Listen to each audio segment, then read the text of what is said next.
She lost her life here in such a violent way.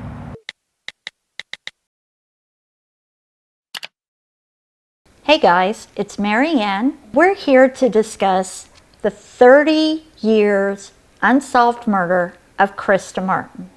And who is she? Krista Martin.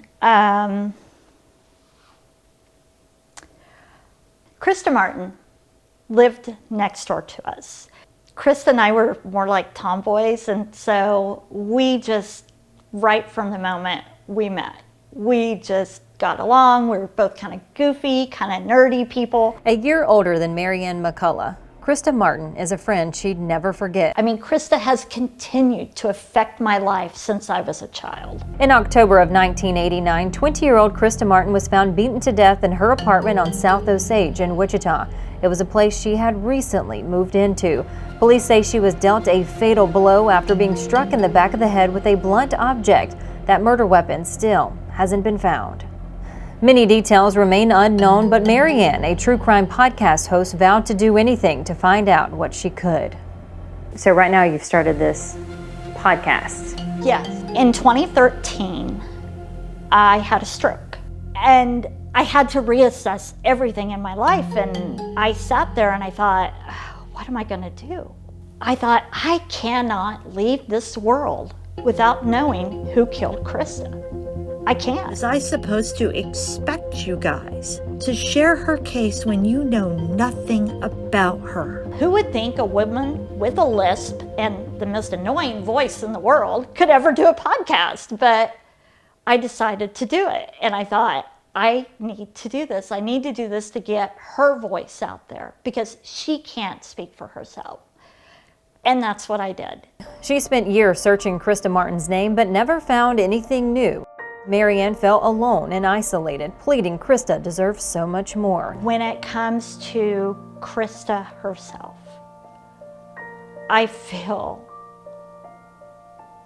very alone. And I'm not upset for me about it. I'm upset for her because she deserves more than that. I see so many other stories where a murder happens and you see the vigils. You see the schools coming together on anniversaries. You see the families coming together. And I'm just standing there shouting her name to anyone who will listen.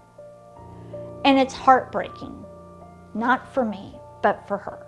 There was an incident at Krista's home a week prior to her death. It was a domestic dispute, but it's unclear if Krista was involved. All we know is one man was tall and the other man was short. I have been requesting Krista's information from the Wichita Police Department over the span of multiple years, and I've heard no information back. So I can find out that one thing, that one answer that keeps me up at night. Who killed Krista Martin? Rough drive over. Yeah. I couldn't do it. Sorry. She continues to voice her frustrations online, but one place she avoids is where Krista once called home. This is the second time I've been here in 30 years. My life would not be the life it is without her. And yet I feel like I've let her down because her life ended here. And I wasn't there. You're here now, making a difference in the ways that you know how. You haven't let it go. I understand the wheels of justice move slow. I completely understand that. I understand how investigations go. I understand that. And I am not pressuring police to automatically have justice and have an answer. How can you expect a community to get involved in a case and give you any tips?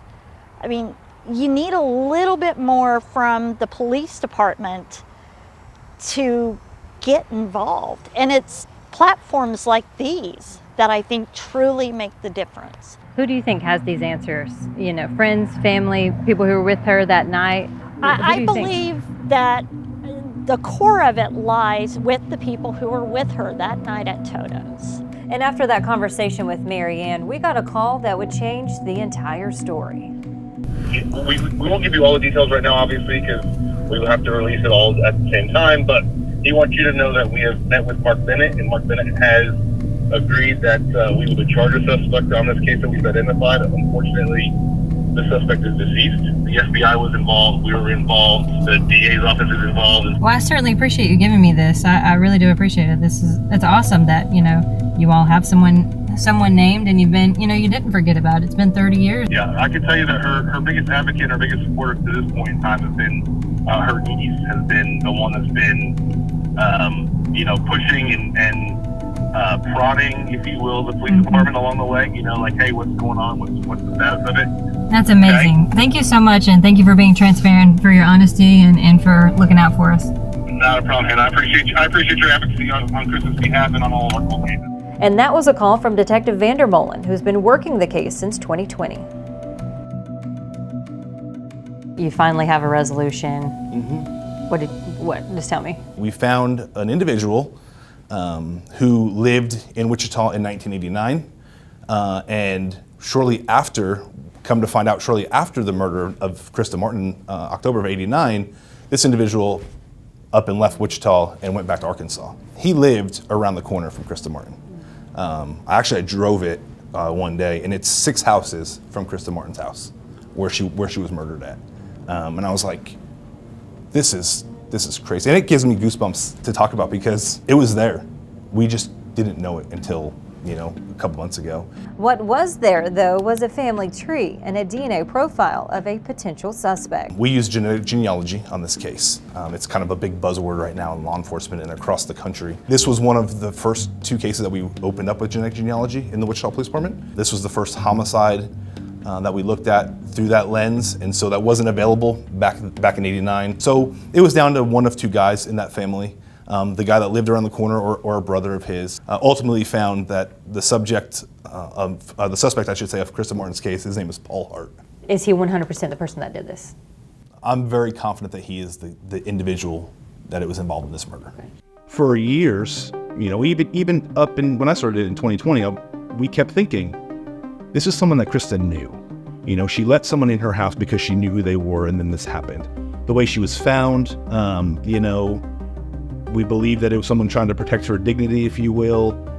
You know, it has to be someone that she knows. That's what we kept going back to over and over and over again. This is somebody Krista Martin knew because she let them in and they had some respect for her, if you will. But when we got to the bottom of it, those were just merely theories. It turns out that it was probably somebody she didn't know or somebody she had just randomly ran into. She was sexually assaulted, right? She was sexually assaulted. We believed her to be sexually assaulted they believed her to be sexually assaulted in '89. And so they did a sexual assault examination kit on her back in '89. That evidence was collected, packaged, and held onto. Put it in property and evidence, and there it sat.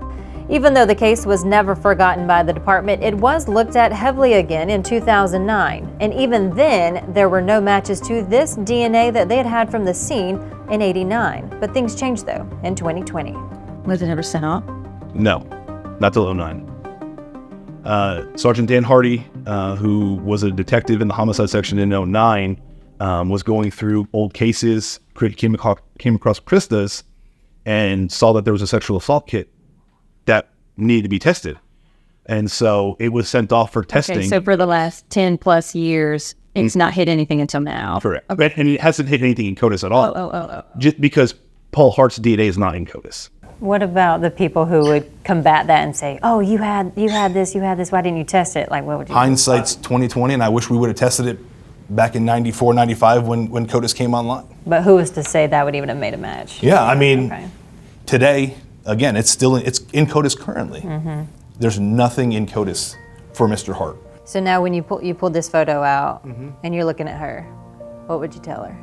I'd tell her that we finally caught the guy that did this to her, and that she didn't deserve to get what happened to her. Mm-hmm. Then no one deserves that, you know, but she was in her own home, just young, 20 years old, enjoying life. And for what reason? You know, doesn't make sense to me.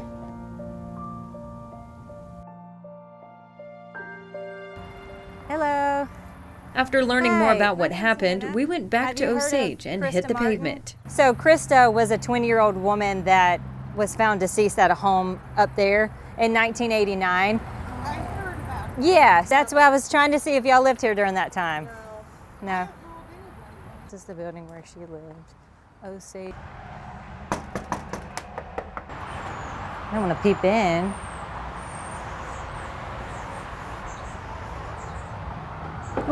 Oh Lord. Working? Oh, okay. Yeah. I just didn't know if you remembered back in 1989 someone being killed up there. Well, I was working on hours that Yeah? time, so I, Okay. I worked.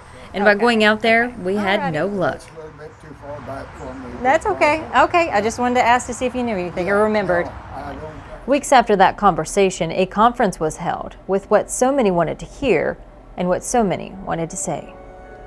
Finally, in April of 2023, a possible suspect, Paul Hart, emerged. It was discovered Mr. Hart died in a traffic collision in Memphis, Tennessee in March of 1999. WPD investigators were able to utilize IgG techniques to confirm that Mr. Hart was the suspect in the 1989 homicide of Krista Martin. My name is Ember Moore, and I'm the firstborn niece to Krista Martin. I first became involved with Krista's case in 2009 when I turned 21, which also happened to be the 20th anniversary of her death. I am glad we can finally move forward and have peace knowing that Krista's murderer is not walking around free or amongst us. Again, we extend our heartfelt gratitude to everyone involved in bringing justice to Krista's case. She deserves so much more out of this life than what she ended up with. Thank you. Got local law enforcement, federal agencies, advocates, victims, family members. What does this day mean to this entire community? I think it provides closure, not only for the family, but for the detectives to know that something we started in 1989 before any of us were here, we could finish. It's her. Thank you for Ember. She did her due diligence. Yeah, she never stopped. Just never stopped. Yeah. So we're blessed to have her. Absolutely. Thank you.